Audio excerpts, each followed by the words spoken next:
Okay, so here we are continuing on with our Space Invaders game. And so previously we worked on adding in the animations for the bullets or the lasers.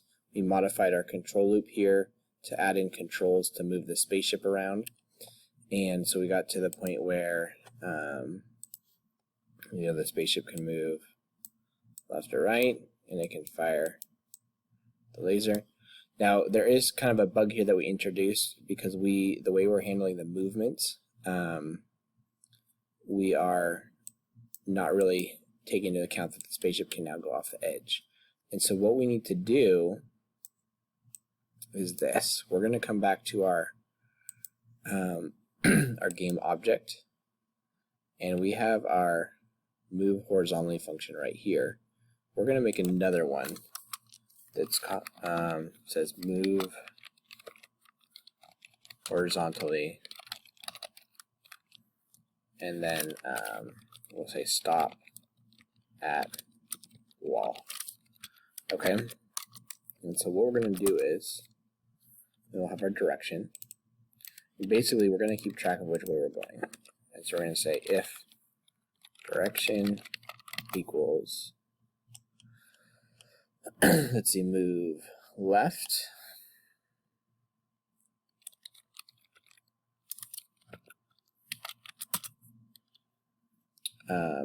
then we are going to so that's called the move horizontally function at that direction. Say bool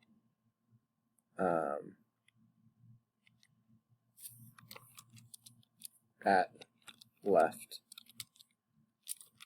edge. Okay. And so what this is going to do is this is going to tell us if we got to the left edge, and we're going to actually store that here. So we'll say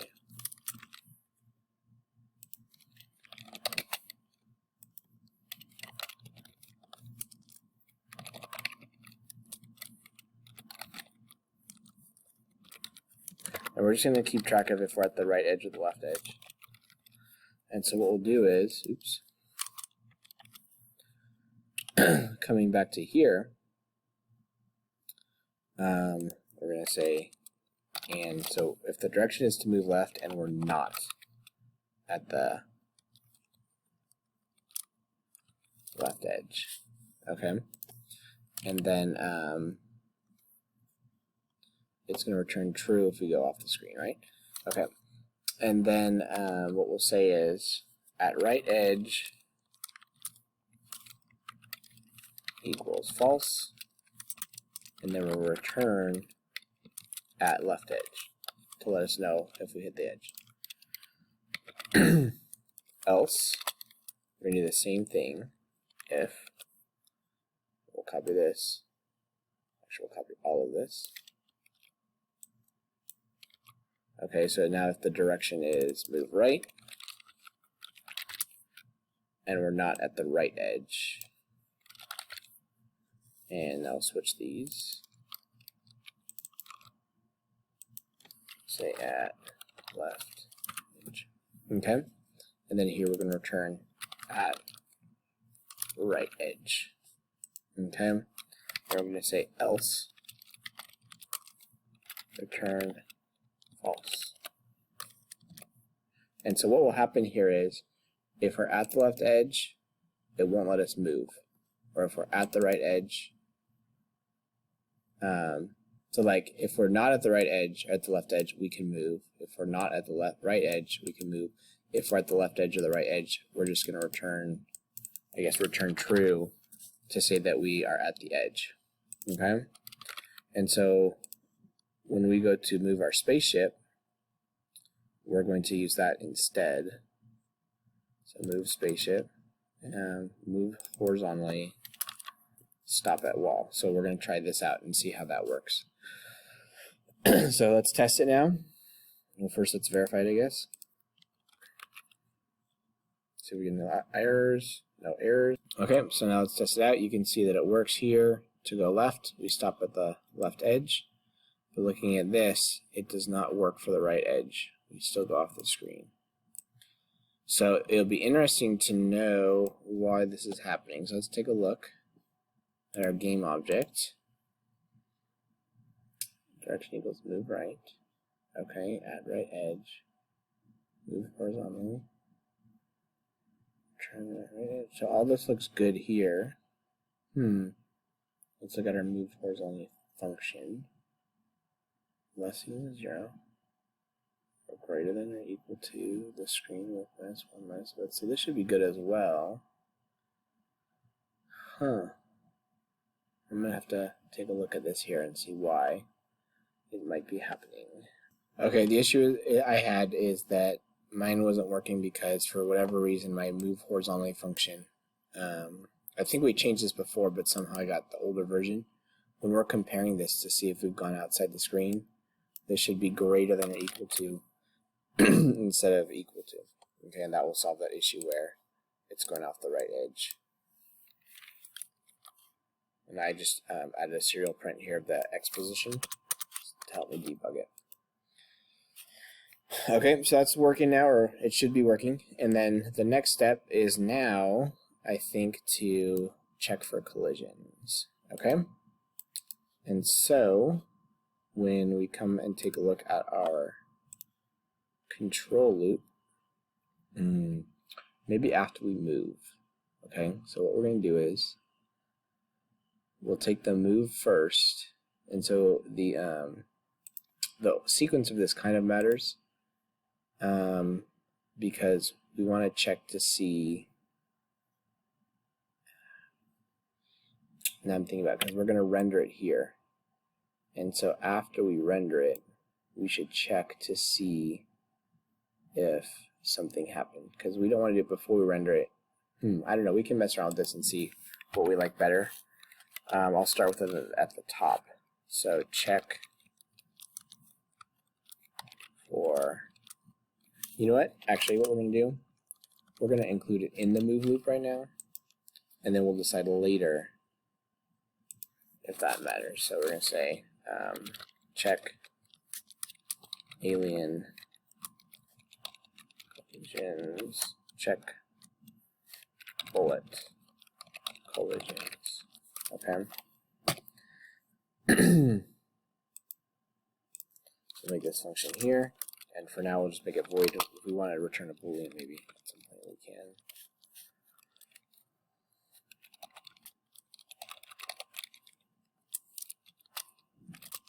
And so what we'll do is we're going to loop through our bullet. So for int I equals 0, I is less than max num bullets, I plus plus. Then we're going to say if the bullet is active or visible, bullets I dot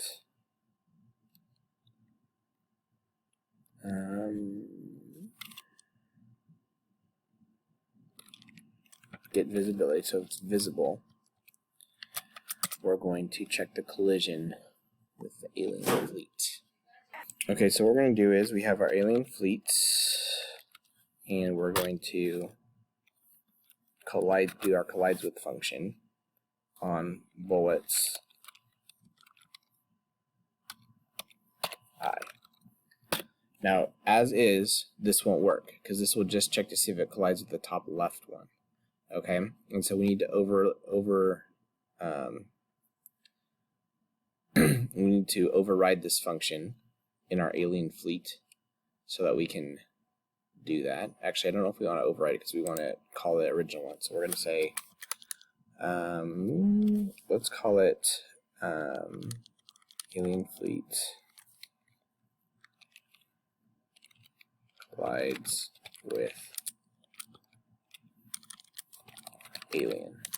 We'll do that. Okay, so we're going to write this collides with alien function in our alien fleet.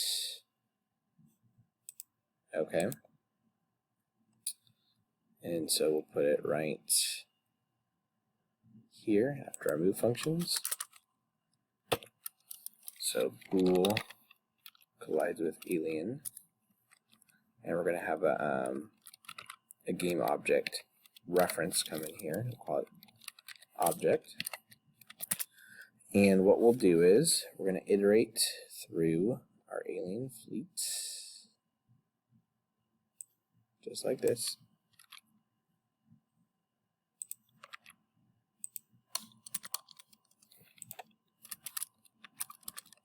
Okay. And now we want to call this function right here. So we're going to pass in, we're going to use our overload here that we made.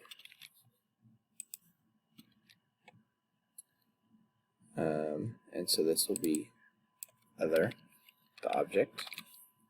Okay. And this will be, nope, we want to do, this is what we want to do actually. So we're going to do object dot collide. So we want to check to see if the bullet collides with our current alien. And so we need to get, so we're going to pass in the width, the height, okay, now we got to calculate the x and the y position. And so just like we did here, this is going to be the x position.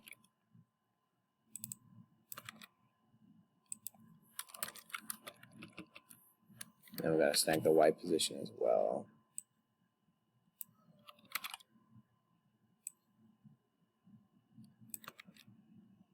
Oop, I'll get rid of this one. Okay, we got that.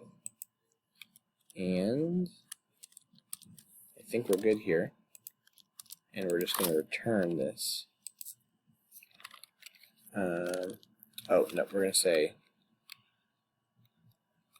we only need to see if it collides with one object, right? So we're going to say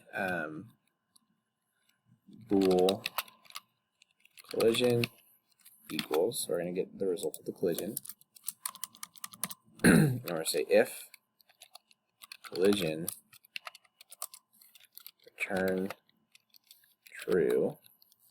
It'd be nice if we could actually determine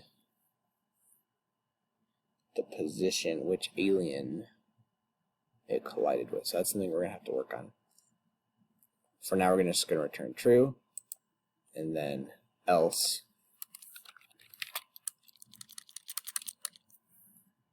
or no, afterwards we're going to say return false. Okay, and so this is going to need some work so that we can handle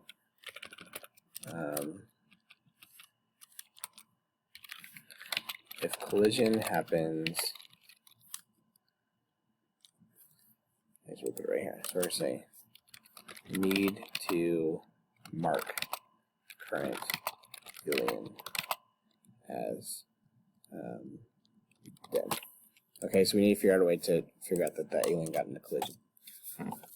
That's something we'll come back and add. But for now, we'll check to see if the bullet did. And so bool collision equals if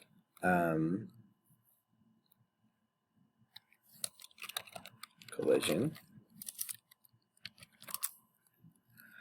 we're going to say bullets I dot set visibility to false. So basically what we're going to do is we're going to make it so that that bullet is gone. And then at some point, we're going to, if we want to add an explosion animation, this is where we would indicate that we're ready for an explosion. So set explosion animation, and get position from bullet position. So we're going to come back and do that later. Let's come back to our alien fleet now. So our game object function, we have an is visible. So we probably want to actually override this draw function now. Oh, we already did, right?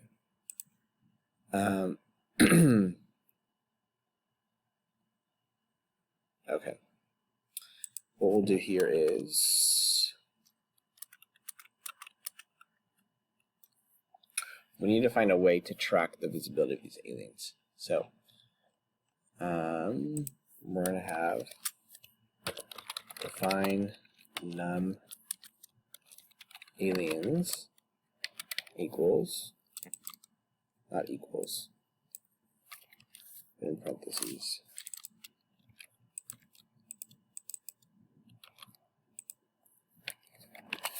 And so I'm trying to think of a way that we can do this without increasing our memory use. So if we look here, we're at about 35%. We're doing okay. I don't want to add 20 or 16 bytes for each of our aliens. And so every time we add a bool, that's a byte. So instead of that, what we're going to do is we're going to say const uint, not const, uint 8t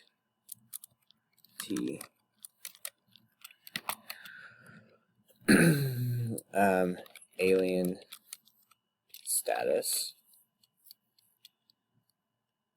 and this is going to be an array that is equal to the number of aliens plus 7. Actually, let's just do this up here.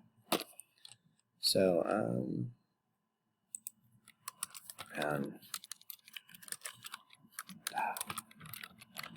so we're going to say alien status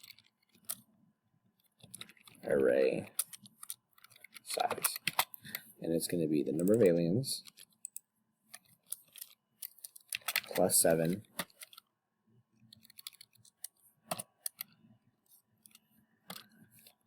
divided by 8. And what this is going to do is basically we just need a 0 or a 1 for each alien. So they'll all start off as 1s, and then as they get eliminated, we'll turn them into 0s. Okay? And so we just need enough of these for our 16 aliens. Okay? Or if we wanted to increase it, let's say it was 20, then we would need 20 of those. Now our smallest memory size is a byte, and so those are multiples of 8. And so what this calculation does is it finds the number of aliens, which is 16, adds 7 to it. And the reason we do that is so that if we have a little bit more than let's say we had 17 aliens, well, that means that we need 17 ones. If we divide 17 by 8, we get 2. So that would 2 times 8 is 16, so that would give us 16 bits. If we need to have 17 bits, then we need to go up to the next factor of 8, which would be, or multiple of 8, which would be 24. And so that's what this kind of plus 7 is doing there for us. And so now we're going to take this and put it here in our alien status array, and we're going to initialize all of these to be equal to 1. Okay? Not 1, we want them, they're bytes, right? Let's see, OX FF. So this is the hexadecimal for all 1s. Okay? And this is going to initialize our array to all 1s. And so what that means is we have this, which is going to be 16 plus 7 is 23. We perform this floor operation, we divide by 8 and then round down, and so that's going to give us 2. So we have 2 bytes here. They're all equal to this. And so what this allows us to do is we're going to make 2 functions. We're going to say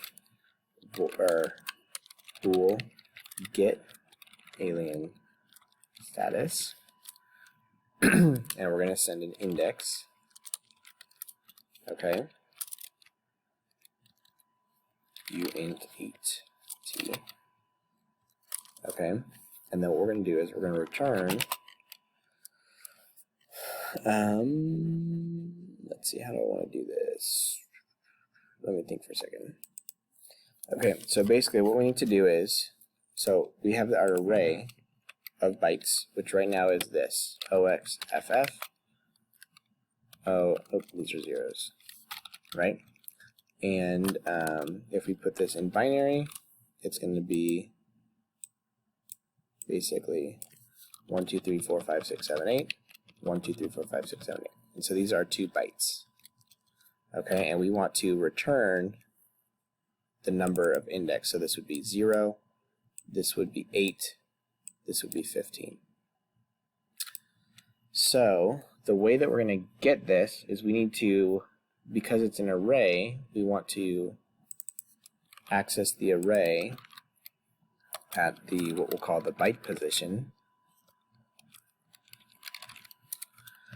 And so we have to calculate the byte position. So if we want to grab, so for example, if index is a 5, we want to grab the byte position 0. If index is a 10, we want to grab byte position 1. And so the way we're going to calculate this is just by dividing index by 8. Okay? And so this is going to get us the byte position. And then what we have to do is, when we perform, there's something called bitwise operations, and we can do an AND, which is going to compare 2 bits, or we can do an OR, which is going to, an OR, which is going to, well, so AND is basically going to let us know if they're both the same, and OR is going to tell us if one of them is set. And so in this case, we want to use an AND, and what we want to do is,